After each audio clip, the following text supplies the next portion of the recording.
More than 2,000 nursing home residents have died from COVID-19 in Ireland, and more than half of those deaths have been recorded in the third wave. The Health Information and Quality Authority, HIQA, which is responsible for monitoring standards in all our nursing homes, both public and private, said in its annual report published last week that 82% of nursing homes reported at least one case of COVID-19, and that the virus still presents a real and present danger to the sector. HIQA is seeking an urgent review of the current nursing home care regulations. And at the same time, we've had the Coroners Society of Ireland calling for a wide-ranging inquiry into all COVID-19 related nursing home deaths.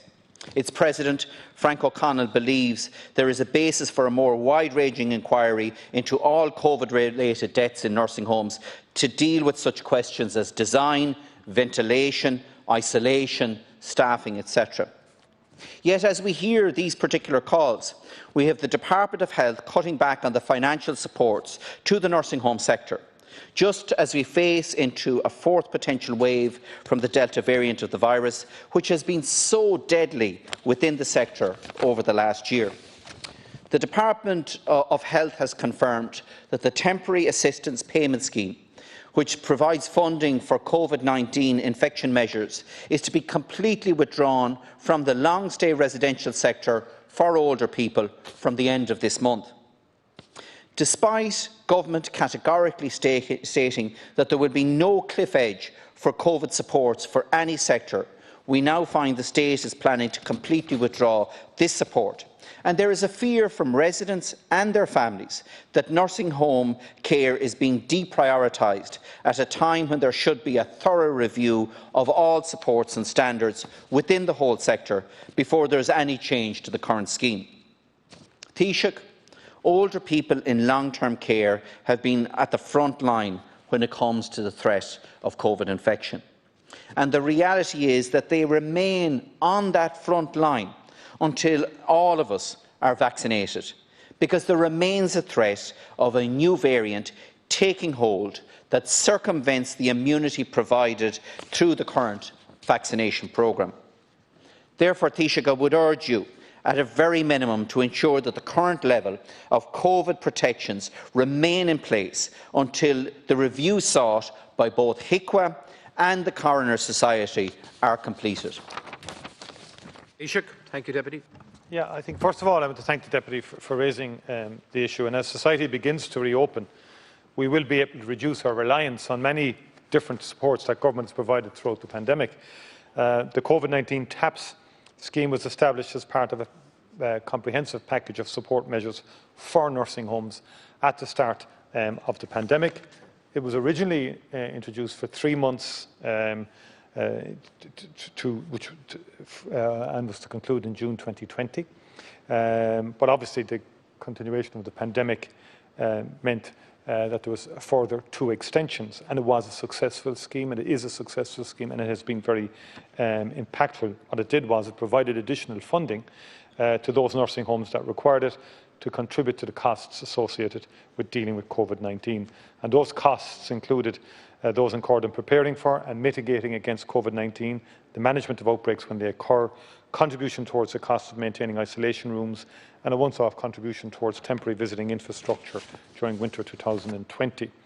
Again, the cessation of TAPS has been communicated with all of the stakeholders.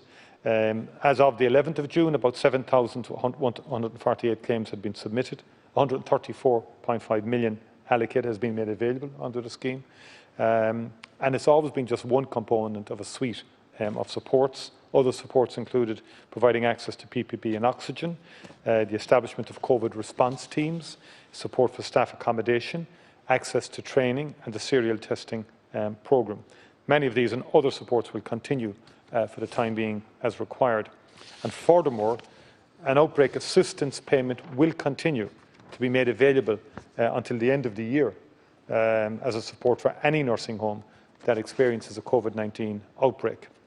And in addition, it has to be taken on board that the vaccination programme has had a very significant impact on nursing homes. It's been a huge uptake, as we know, close to 100%. between both residents and staff. The effect is very strong, with significant reduction in cases, outbreaks and mortality. And again, that is a factor here also. And we also need to move on from the current temporary schemes to working through the more medium-term reforms that have to happen within the nursing home sector, and perhaps changes that will cost not just nursing homes but the state as well, in the light of the COVID-19 Nursing Homes Expert Panel report, because they identified 86 recommendations in its report. Government is fully committed to its implementation.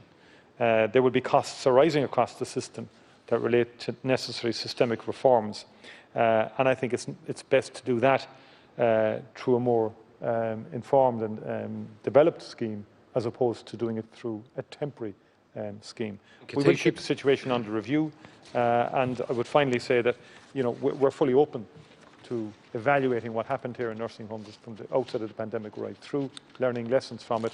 Thank you very much, Deputy Naughten. That you identified. Thank you, Taoiseach. Taoiseach, 15 months ago, our nursing homes and hospitals received their first COVID-19 patients.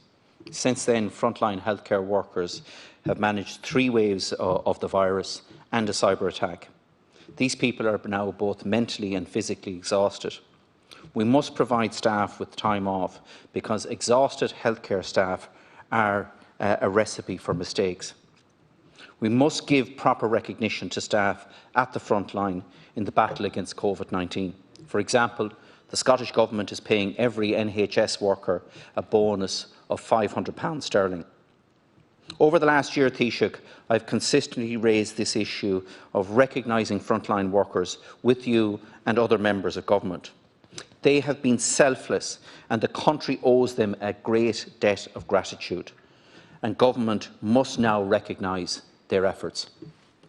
Thank you, Deputy Naughten. Taoiseach, to conclude on this matter. I think it's a separate question, but it's more general to the health service, and I've consistently said that the government wishes to recognise frontline healthcare, not just healthcare workers, but frontline workers, and is continuing to examine the optimal way of doing that. But of course, we're not out of the pandemic yet, and all our attention and focus is on making sure that we continue with the progress on the vaccination programme, the very positive impact that the vaccination programme is having on prevalence of the disease, watching and monitoring variants such as the Delta variant, making sure it doesn't undermine our efforts to keep the virus under pressure, and we will keep in touch with the Deputy on the issue.